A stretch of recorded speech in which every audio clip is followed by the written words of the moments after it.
prohíbe el envío de oro a la capital del virreinato del Nuevo Reino de Granada y encarga a un reconocido comerciante amonedar el material para hacer un libramiento y una remesa a Honda. Otra carta que narra la pérdida de mercancías en un naufragio por el río Nare y denuncia el trabajo chapucero de los hombres encargados de secar y recomponer las cargas mojadas. La recomendación a un médico amigo que se trasladaba a Medellín para que llevara en su viaje desde Santa Fe espaldares de sillas o taburetes que no eran fáciles de conseguir en su nuevo destino. La solicitud a unos amigos para que trasladaran su dinero producto del comercio en viajes particulares, pues el correo del virreinato no era confiable. Listas de productos encargados con las características de lo solicitado, como el color y las dimensiones, y guías que le permitían a la red de aduanas interiores monitorear la circulación de mercancías y el pago de las alcábalas y otros impuestos a las ventas y al tránsito. Estos son algunos de los vestigios que entre 1796 y 1820 dejaron Juan Barrio y Tomás Sordo, los fundadores de una importante compañía comercial que pasó por mucho tiempo desapercibida a los ojos de los historiadores colombianos en el Archivo General de la Nación. Luego de un hallazgo inicial de 260 cartas sin catalogar, enviadas en su mayoría desde la provincia de Antioquia hacia Santa Fe, la capital virreinal, en 2010, Daniel Gutiérrez y James Torres comenzaron a seguirle el rastro a un par de comerciantes que en su momento consideraron interesantes para explicar las dinámicas comerciales, específicamente las de la zona andina del reino. Sin embargo, 5 años después, un segundo conjunto de 133 cartas que complementaban el hallazgo anterior y lo transformaban radicalmente, les permitió entender que no se trataba de una compañía cualquiera. El segundo paquete de correspondencia cubría el periodo independentista y dibujaba una geografía caribeña e incluso atlántica. Venezuela, Curazao, Puerto Rico, Jamaica, Nueva España, Inglaterra, España, entre otros destinos. En ese momento, los historiadores entendieron que tenían material suficiente para escribir un libro que al final terminó fundamentándose en 626 cartas. Hoy en la historia detrás de los libros reseñamos La Compañía Barrio y Sordo, Negocios y Política en el Nuevo Reino de Granada y Venezuela, 1796-1820, de los historiadores Daniel Gutiérrez Ardila y James Vladimir Torres, y publicada por la Universidad Externado de Colombia. Una obra que resalta los constreñimientos inéditos que impusieron la economía y la política a los habitantes de la llamada Tierra Firme a finales del siglo XVIII e inicios del XIX, y que constituye un caso paradigmático de la interacción constante y estrecha entre lo macro y lo micro, entre lo general y lo particular, entre el contexto y los individuos en un periodo de independencias y restauración de la monarquía hispánica. Hola amantes de los libros, ¿cómo están? Soy Mabel López, la doctora en Historia y docente universitaria que reseña investigaciones por Internet. Mi don es la comunicación y mi misión sacar los libros de las estanterías y dejarlos en sus manos. Nos sentimos muy complacidos de volver a verlos. Recuerden que ahora contamos con nuevos espacios de interacción en Facebook, Instagram, X, TikTok y Spotify. Así que los invitamos a seguir nuestras redes, de las que les dejamos enlace en la cajita de descripción. Bienvenidos.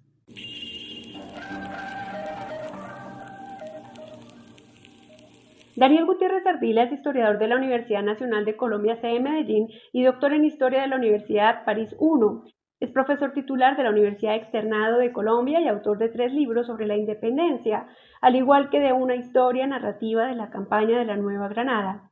Ha aportado a la divulgación histórica varios libros para el público general y su obra más reciente se centra en la época de la regeneración, lo que lo convierte en uno de los autores más importantes de la nueva historia política de Colombia.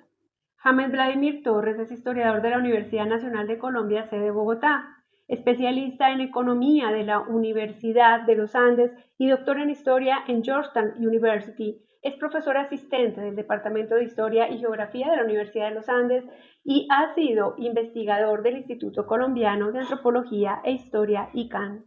Es autor de un libro sobre la historia minera y monetaria del Nuevo Reino de Granada y actualmente uno de los autores más representativos de la nueva historia económica en Colombia. Juntos han desarrollado varios proyectos editoriales. En este, específicamente, suman los esfuerzos de sus respectivos énfasis historiográficos para adoptar un ángulo de observación inédito y hacerle seguimiento a la política y sus transformaciones en el ámbito del comercio neogranadino de mediana y pequeña envergadura. En particular, se centran en la irrupción y el desenvolvimiento del proceso revolucionario en el mundo de los negocios.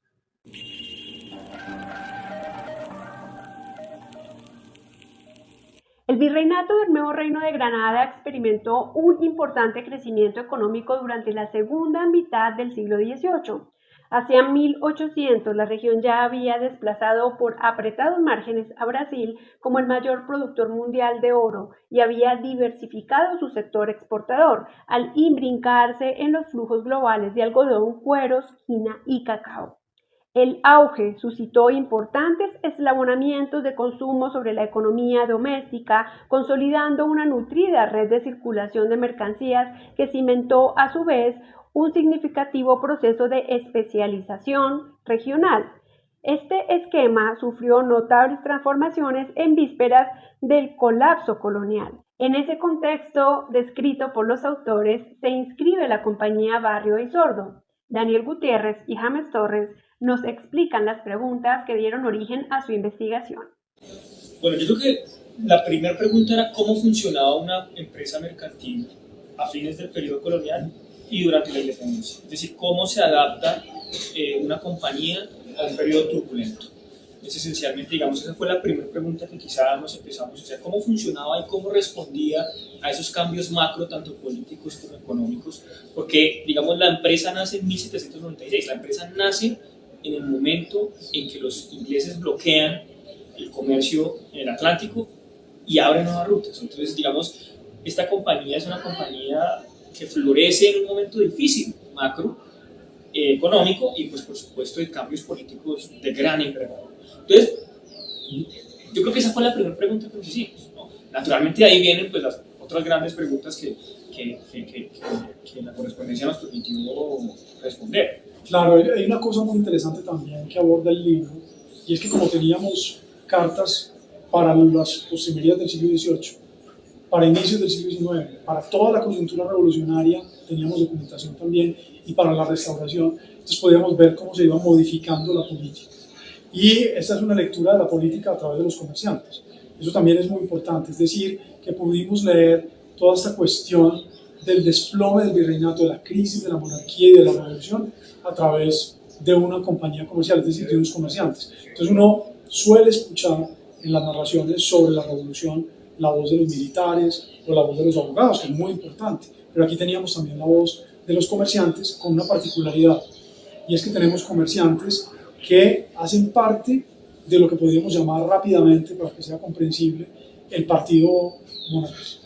Es el partido monárquico del Nuevo Reino, es la gente que realmente se adhiere a un ideal monárquico cuando ese ideal monárquico está en crisis, y que a pesar de que la conveniencia económica dictaría otra cosa, es decir, acomodarse a las situaciones cambiantes para que permanezca a flote la compañía, este es un grupo que tiene un compromiso político muy importante con la monarquía, y eso se lee muy fuertemente en el libro, y creo que ese grupo de la gente que se vuelve intransigente con la monarquía y con las instituciones del antiguo régimen es muy importante para entender el desenlace de la restauración. Sí, y yo añadiría ahí algo que es, digamos, que Daniel lo sabe muy bien, es que la mayor parte de estudios sobre el periodo es muy raro, porque empiezan en 1808 y 10 hacia adelante, o, digamos, terminan en 1800, o sea, esa última década del periodo colonial no se ha estudiado. Digamos, esta correspondencia fue una especie de laboratorio para entender qué era lo que estaba pasando, y claro, digamos, ya los acontecimientos de 1808 y 1810 pues cobran otro sentido, pues porque ya vemos cuáles eran las redes. Digamos, este es un libro que ve mucho de ese análisis de redes, pues digamos que explicaban cuál era el grupo que sostenía el virrey Amar, por qué se cayó tan rápido, ¿cierto? Entonces, y no solamente eso, entonces el final de la historia pues no es efectivamente pues el final clásico, digamos, que uno tiene, digamos, no sé, en 1815, 16, o digamos unos cortes muy precisos, sino es la continuidad en el tiempo de un proceso pues que tomó mucho tiempo. Entonces, yo creo que, digamos, esta correspondencia, las preguntas que nos permitieran adentrarnos a este periodo es muy distinto porque en últimas tenemos, o sea, un experimento al cual le podemos seguir, digamos, la pista de una manera casi continua, ¿no? Hay otras dos cosas que me parecen interesantes de la investigación. Una es que vimos a través de esta compañía comercial cómo se rompen las agrupaciones políticas dentro del régimen. En esta compañía tenemos al cuñado, uno de ellos, que termina afiliándose a otra compañía comercial rival, que es la competencia básicamente, y esa compañía rival, que está ligada a la ciudad de Río Negro, va a tener un poder político muy, muy grande en los años 20 del siglo XIX. Es el grupo de Sinforoso García, que es precisamente el cuñado de uno de ellos, es el grupo de José Manuel Restrepo, que es el ministro del Interior durante toda la década de 1820 y el gran historiador de la República.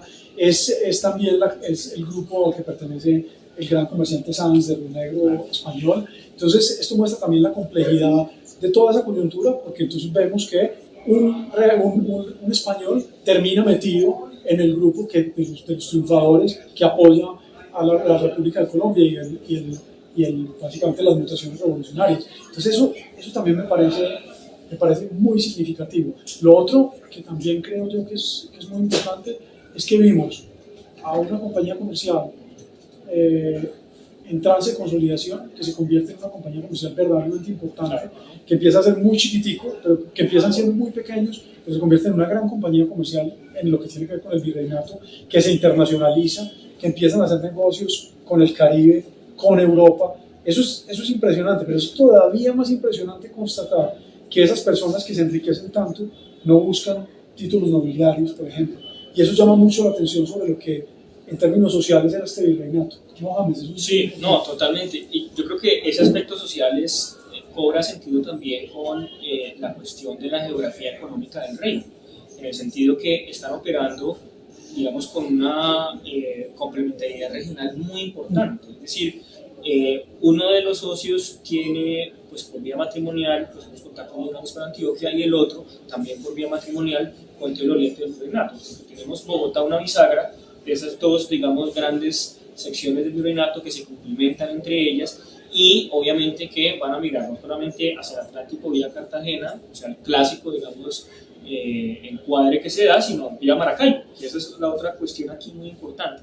Ahora, ese comercio, digamos, no es un comercio de grandes peces gordos, digamos, claro, ellos van creciendo, pero lo que vemos es, digamos, un virreinato pues muy balanceado, ¿no? En el cual cada una de las regiones pues tiene mucho que decir, y sobre todo pues esa estructura social de los comerciantes es muy grande, porque no hay el gran consulado, como lo hay en México, como lo hay en Lima, ¿cierto? Son unos comerciantes medios que compiten demasiado, y claro, eso genera otro tipo de estructuras sociales relacionadas al comercio, y por supuesto su participación política va a ser distinta, ¿no? Exactamente. Sí, cuando James decía hace un rato que unos años atrás este libro no habría sido posible, por lo menos tal y como resultó.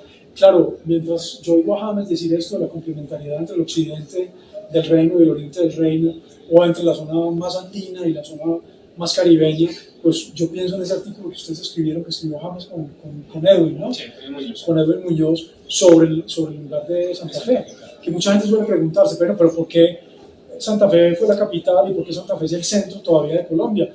Y lo que es muy importante de ese artículo y lo que confirma, digamos, esta investigación de Barrio Sordo, es que efectivamente Santa Fe hoy Bogotá está en un punto en términos económicos que le permite precisamente jugar ese papel de redistribución tan importante entre todas las zonas de este país. Y la compañía comercial es sorprendente, parece una ilustración perfecta de esa tesis, porque una vez más tenemos de un lado el Socorro, Pamplona, con la vía Maracaibo, y por el otro lado tenemos Antioquia, y por el otro lado tenemos a Popayán. Y es en ese lugar en el que se intersecan todos esos ejes donde está Santa Fe. Sí, sin duda. Además que uno entiende la política de manera distinta, en el sentido que esa competencia política entre regiones que se da muy fuerte durante la Primera República, pues no se da sencillamente por una fragmentación económica y social. Digamos, hay otras razones que explican. Generalmente se explicaba la así llamada patria boba, no debería llamarse así la Primera República, pues por esa fragmentación, cosa que no hay. Digamos, quiere decir que esa disputa política tiene otros motivos, ¿no? Y yo creo que tiene que ver con cómo caló el discurso republicano en cada uno de estos lugares, digamos, de este antiguo virreinato, ¿no? Yo creo que, y además en este libro, nuestros lectores lo que van a encontrar es que le faltaban algunas patas, me va acá un trípode que piensa en eso. Claro, porque digamos, una cosa muy distinta es pensar, por ejemplo, el conflicto entre Santa Fe y Cartagena, como se ha analizado hasta el momento, que es exclusivamente Costa versus Andes, cuando hay dos grandes patas distintas, que es Quito y Maracaibo, que entran a terciar muy, muy fuertemente en estas disputas. Entonces este libro, pues como ustedes ven, pues es un análisis, digamos, le permite a uno, sí, eso es un laboratorio de todos estos cambios, ¿no? Sí, hablando de todo esto, algo que ya mencionamos, porque me parece que es muy, muy importante, es que cuando comentábamos antes y yo, lo que hoy dicen las personas que hacen balance sobre la Revolución Francesa, me acuerdo que comentábamos un libro sobre el doctorado, sobre el directorio, perdón, sobre la época del directorio, y decían los autores del libro, las grandes fortunas que existen en Francia antes de la Revolución persisten durante la Revolución y las encontramos después de la Revolución. Y eso es sorprendente, hablando de una revolución tan fuerte, tan grande, que dura tanto tiempo. Y nosotros decíamos, bueno, si hacemos la misma pregunta en el Nuevo Reino, ¿qué pasa? Y es sorprendente la respuesta, porque la respuesta es, y eso lo muestra Barry Sordo, la respuesta es que las grandes fortunas del virreinato, previamente a la crisis de la monarquía, no resisten el periodo revolucionario. Y lo que vemos es un relevo impresionante en términos, por lo menos de lo que tiene que ver con los grandes comerciantes, impresionante, es decir, una gran movilidad social en lo que tiene que ver con esas grandes fortunas. Sí, sin duda, digamos algo que Daniel había mostrado en los trabajos anteriores de él, que hay que tomar muy en serio esto, que es una revolución, y efectivamente es una revolución. Al menos uno de los elementos de eso que llamamos revolución tiene que ver con un cambio en las élites y una movilidad social. Claramente aquí vemos que lo hubo. En el caso de los comerciantes de Bogotá, los grandes comerciantes de Bogotá, todos mueren en la independencia. Sí, y en circunstancias muy trágicas. Muy trágicas. Entonces, ¿te acuerdas un fragmento que citamos ahí en el libro que dice algo así, que los hombres más ricos del reino estaban de pordioseros, básicamente? En Jamaica. De pordioseros. Y eran los tipos más ricos que había. Es bien impresionante. Y después, en el 19, cuando llegan la noticia de Boyacá, pues salen corriendo. Los que quedaban. O sea, los que no murieron en la Primera República mueren en Boyacá. Digamos, eso es muy, muy interesante, ¿no? Y los poquitos que sobrevivieron quiebran con Tadeo Landines. O sea, digamos como que toda esa coyuntura que se abre en el 10 y de la República Temprana, lo que tenemos es efectivamente pues, un cambio impresionante, digamos, de la estructura social y política, ¿no? de este país, ¿no?